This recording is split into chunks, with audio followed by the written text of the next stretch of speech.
majlis belajar Iqra, tidak ada yang mengajar. Yang ada kita sama-sama belajar. Hari ini kenapa saya berdiri di sini di depan? Karena saya duluan diberikan kesempatan sama Allah untuk belajar meskipun umur masih muda. Kalaulah abang-abang yang duluan ataupun adik-adik yang duluan, pastilah yang duluan itu yang sekarang berada di sini. Jadi bukan karena orang hebat bisa di sini, tapi karena pernah memiliki kesempatan yang lebih daripada kita-kita ini. Nah, jadi jangan sangka udah hebat, enggak hebat. Enggak ada yang hebat, yang hebat hanya Allah. Yang lain kalau ada merasa hebat, nah itu sok hebat namanya. Boleh ya? Bismillahirrahmanirrahim. Ad-darsu tsamin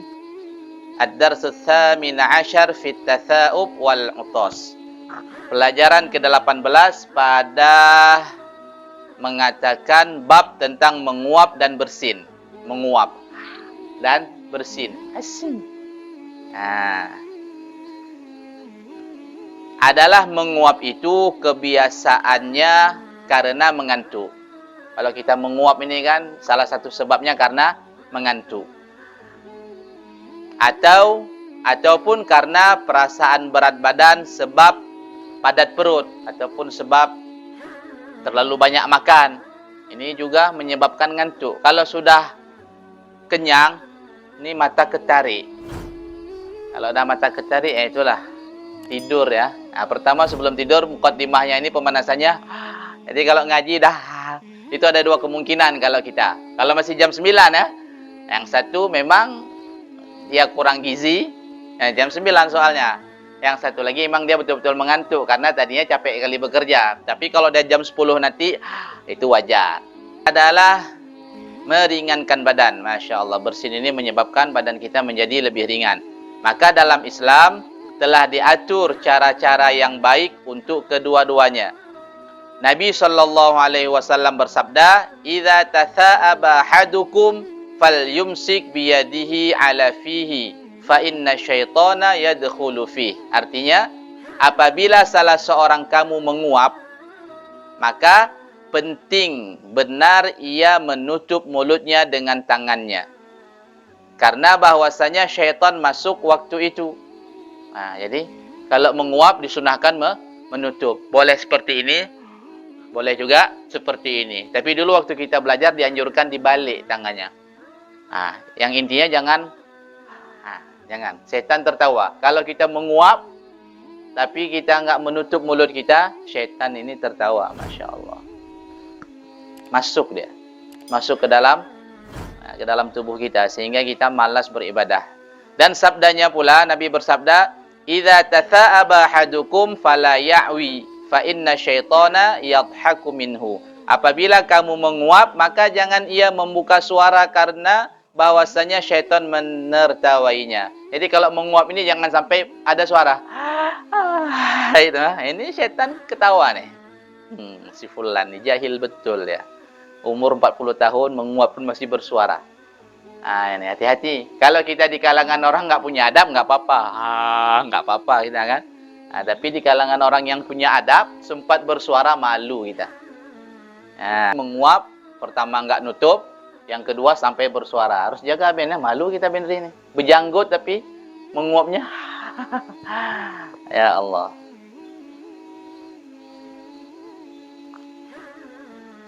Dan Nabi SAW bersabda juga, "Idza atasa ahadukum falyaqul alhamdulillah wal yaqul lahu akhuhu yarhamukallah. Fa idza qala yarhamukallah falyaqul yahdikumullah wa yuslihu balakum." Apabila seorang itu bersin, maka hendaklah ia mengatakan alhamdulillah. Saya bersin. Maka disunahkan mengucapkan alhamdulillah. Nah, ini jangan lupa. Karena seperti yang kita bacakan tadi, bersin itu meringankan badan. Artinya dari segi kesehatan penyakit itu keluar. Makanya ucapkan alhamdulillah. Artinya segala puji bagi Allah. Dan hendaklah berkata saudaranya baginya. Misalnya saya bersin, didengar sama muhib. Apa jawaban si muhib? Muhib, yarhamukallah. Tatkala saya bersin, maka muhib menjawab yarhamukallah. Apa jawabannya? Contoh, Hashim. Jawabannya yarhamukallah. Yang artinya semoga engkau dirahmati Allah. Dan yang bersin itu pula setelah diucapkan yarhamukallah kepada kita, balas balik lagi, yahdikumullah wa yuslihu balakum. Yahdikumullah wa yuslihu balakum. Apa doanya? Yahdikumullah wa yuslihu balakum, yang artinya semoga Allah memberi petunjuk bagi kamu dan membaguskan keadaan kamu. Masya Allah. Ingat ya, misalnya saya bersin, saya sendiri mengucapkan alhamdulillah, sunnah. Kemudian sunnah bagi yang mendengar, yarhamukallah. Kemudian saya jawab lagi, yahdikumullah wa yuslihu balakum. Boleh diingat nih. Ini kita belajar bukan mau dapat banyak, tapi belajar untuk diamalkan. Di MBI ini nggak diajar kitab besar-besar. Bukan karena nggak diajarkan, memang karena nggak bisa, makanya nggak diajarkan. Jadi kalau orang dulu, Masya Allah, ini kita cerita sedikit. Orang dulu, kitabnya itu Masailal ya Pak, kalau ngaji. Kitab Masailal itu kitab yang sin. Jika kamu ditanyai orang, berapa perkara rukun iman itu, jawab, rukun iman itu 6 perkara. Tapi orang dulu, cuman belajar Masailal, kitab yang dasar-dasar, fardu ain, tapi keramat. Nyaman banget. Ini orang zaman dahulu, keramat dia belajar kitab yang tipis-tipis. Sekarang, Masya Allah, kitab apa yang nggak dikitabkan hari ini? Ilmu apa yang nggak dibuat kitab? Mulai 1 jilid, 2 jilid, sampai 100 jilid pun ada kitab tersebut. Tapi hari ini semakin banyak kita belajar kitab, amalannya kurang. Makanya orang yang banyak belajar kitab nggak mengamalkan, kamatsalil himar. Ini seperti himar, seperti keledai. Berulang kali karena penyakit, maka kepadanya dikatakan afakallah. Semoga Allah memberi afiah kepadamu.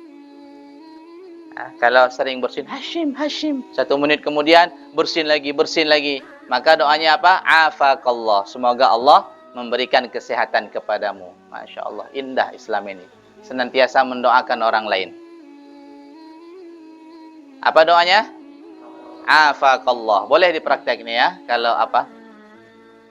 Merno-merno tapi hendak praktek. Orang yang berilmu nggak mengamalkan ilmunya seperti mana? Pohon yang nggak ada buahnya. Dan dalam hadis dikatakan, kana Rasulullah sallallahu alaihi wasallam idza atasa wada'a thawbahu ala fihi wa khafadha biha sautahu. Adalah Rasulullah sallallahu alaihi wasallam apabila ia bersin, maka beliau menutup mulutnya dengan kain. Biar enggak terdengar orang. Dan dipelankannya suaranya. Ini Nabi. Nabi kalau bersin, nutup mulut pakai kain. Kain apa? Kain rida. Maka rida ini banyak. Ini sunnah Nabi. Ini namanya kain rida. Kain yang digantungkan di pundak itu namanya kain rida. Jadi boleh digunakan untuk sholat. Ketika makan nggak ada saprah kan hukumnya sunnah. Boleh juga pakai ini. Mau bersin, banyak kegunaan rida.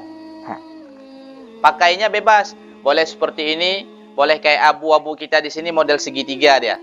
Makanya saya nggak berani pakai kayak cucu memang abu. Kalau saya ini kan abu-abu kayak gini pakainya Om. Ini abu-abu namanya. Jadi kalau bersin jangan plong kali ya, malu kita.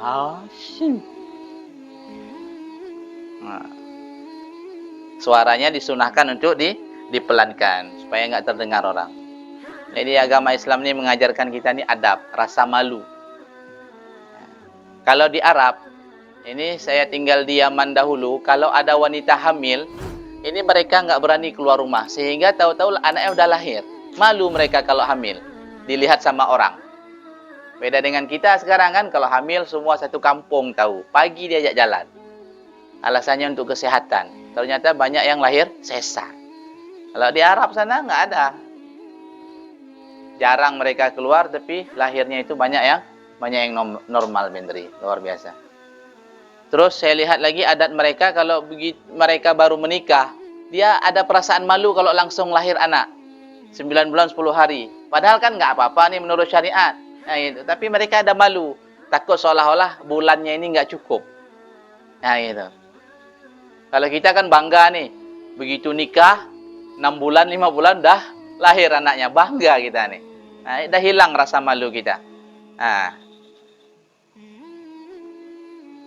kita ni menang di gerakan aja nih. Orang Indonesia ni kalau gerak dia lemah lembut, tapi adab sebenarnya kurang. Orang Arab kalau mana ada dia gerakannya itu gerbam-gerbum dia lah bahasa kita. Lahiriahnya itu yang nampak, tapi hatinya enggak kayak gitu. Cobalah berkelahi sama orang Arab, habis itu makan, boleh makan satu talam lagi sama dia, enggak apa-apa. Baik lagi dia. Kalau kita 7 keturunan, enggak mau berkawan. Salah ngomong aja, enggak baik lagi kita. Bang, inilah orang kita nih, makan hati orang kita. Lanjut ya. Dan dalam hadis yang lain, al-'atsatu syadidatu minasyaiton. Bersin yang terlalu kuat adalah kesukaan syaitan. Masya Allah. Maka hormatilah ajaran yang mulia ini agar kita benar-benar melaksanakan ajaran Nabi sallallahu alaihi wasallam. Masya Allah. Jadi bersin yang terlalu kuat itu apa? Kesukaan syaitan. Jadi kalau kita hari ini mau menyenangkan syaitan, maka bersinlah dengan suara yang besar. Hashim, mau kurang besar. Kalau ada sekali lagi, Hashim. Kalau perlu pakai mic. Mana mic? Mana mic? Bersin. Hashim. Besar. Syaitan senang dia.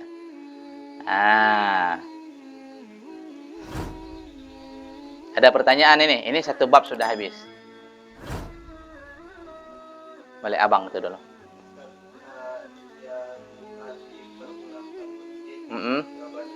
Afakallah.